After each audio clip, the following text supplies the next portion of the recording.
showing how advanced we've gotten. We don't have to push rocks up anymore. We can now wear them.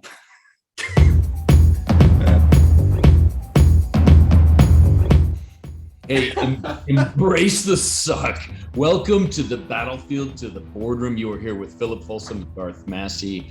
I, Colonel Garth, am here talking about today embracing the suck and all the good things that you can get out of life if you understand sort of your role in it and how it all comes together. So, Philip, there is a Titan who pissed off the gods. And he got stuck doing awful things. You know the guy? You know what I'm talking about? Sisyphus.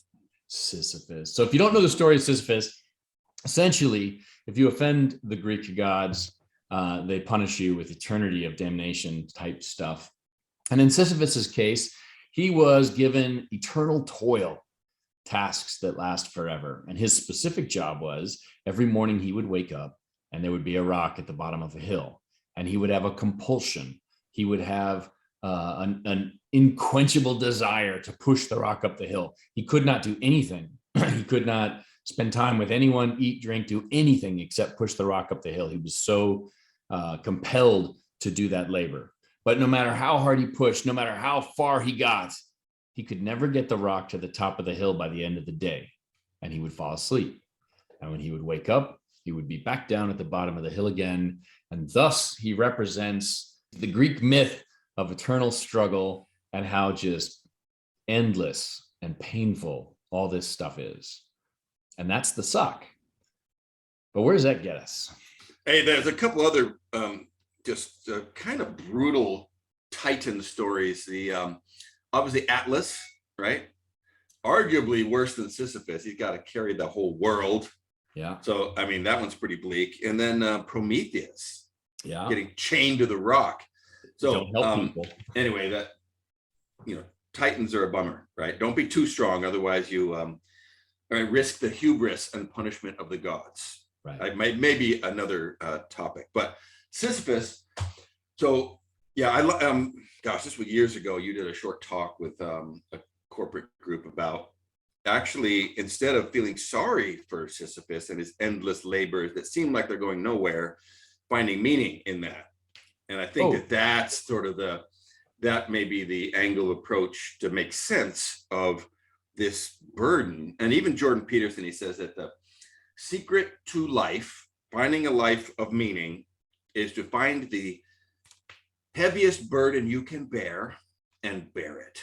Because that burden, whether it be the rock or the job or taking your kids to work early, is the thing that provides meaning for you, which is why you do it. You take your wife to the airport, you take your kid to work, and embracing and kind of owning that rock provides us with the meaning and the purpose that conversely actually makes sense of the unavoidable suffering of life. Because no matter what, you don't get out of this without the suck. No matter how hard you try, no matter how many video games and booze and porn or whatever your escape coping mechanism is, you're not avoiding the suck.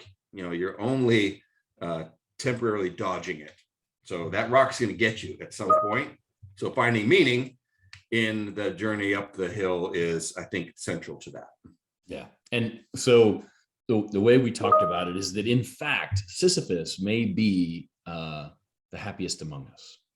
So although he's promoted and seen as this eternal sufferer, endless toil, the truth is he's not whipped into pushing the rock up the hill. He's compelled, and it's an internal push, right? So he wakes up every morning with this passion, with this compulsion to push the rock up the hill. And lucky him, every morning there's a rock and a hill. So in a way, he wakes up every day and he gets to do the one thing he cares about more than anything, more than food, more than love, more than anything. He wakes up and he wants to push some rocks, and all day long he gets to be, the biggest, strongest, fastest rock pusher out there. And that is a powerful thing. So you're right. I mean, it's all about how you frame it. And I think that where we get stuck is sometimes we frame it in the woe is me. Sometimes we frame it in the, you get tired. And even though you're doing what you want to do, starting a business, managing a team, running a program, doing whatever it is you do, even as you do that, you can get exhausted. And I think that the trick is, we don't have the magical, Greek powers behind us every day making us strong again. So it does require, I think, finding some downtime in between, but not turning that into whining or complaining, but actually using your downtime to recollect, realign your passion, and then get back to whatever your rock pushing is, because in that you can find, glory or achievement or, a sense of purpose. Gratitude, right? Gratitude is it's a muscle that must be developed. And I have been exploring that that's kind of my additional, my morning ritual before I get out of bed, before a phone goes on, for anything else. I go through my gratitudes about, career, vitality, relationship, spiritual prayer. Like I go through that list and it's hard sometimes. Yeah. Sometimes I have to go, well, what am I grateful for that, in these, but it's always there. It's always there. Sometimes it's not a big loud rock, but sometimes it's just, the meta rock of, I do have a purpose. Or in your case, hey, you got a wife to take to the airport and a pretty cool, awesome son to take to work early, like that's really the nut underneath the burden, underneath the rock is that. So, well, hey, it's a great point, and the gratitude thing is a great point. And so I don't know that I have a second one, but I do have a plug. But what ends up happening is we go through these peaks and plateaus, right? So you go to school and you learn a bunch of stuff and you set new patterns, and then you plateau, and then you live your life on that plateau until something, an event, an education, a spark, a new job, a marriage, some life event happens, and you get another peak, you learn new habits, and you plateau again. And we run along on these plateaus knowing that the peaks are painful because you got to run up that hill, right? And now you're going to learn, or you're going to change, or you're going to have to adapt to something new. And some are forced on us, like medical. Some are our choices, right? So we have a program called Forged in 84, and it's a peak. It's 84 days of trying to create new habits. And it doesn't mean that at the end of it, you have to keep climbing. It means that you're going to take yourself to another level and then plateau.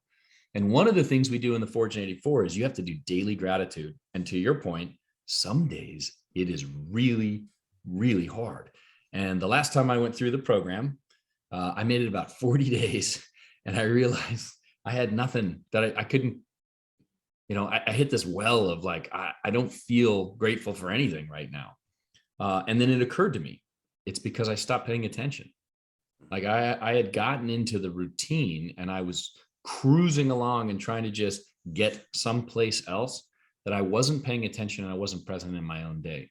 And to find the gratitude, all I had to do was just watch.